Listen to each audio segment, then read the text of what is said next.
तर आज आपण सुजीचे गुलाबजामुन करूया। पाणी टाकून घेऊया आपण कढईमध्ये, ते आपली सुजी टाकून घेऊया।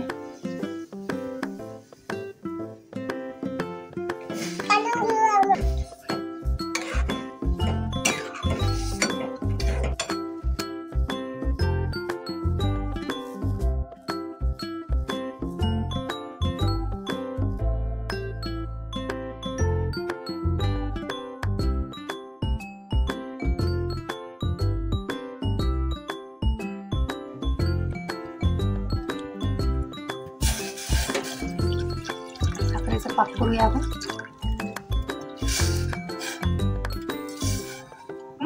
इकडे गुलाबजामुन बनवून घेऊया। टाकूया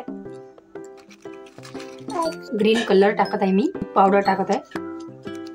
2 ते 3 चम्मच दूध पावडर घेतलेले आहे, करून घेऊया। बघा आपलं बेटर झालेलं आहे। तर हाताला तेल लावून आपल्याला जसं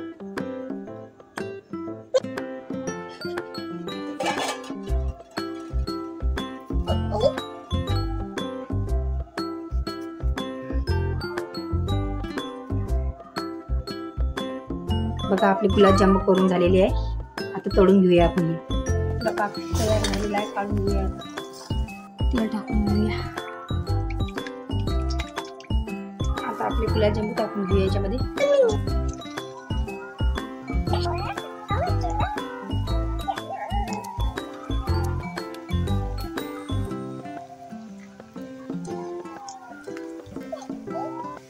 आपले गुलाबजामुन झालेले आहे, आता काढून टाकूया आपण।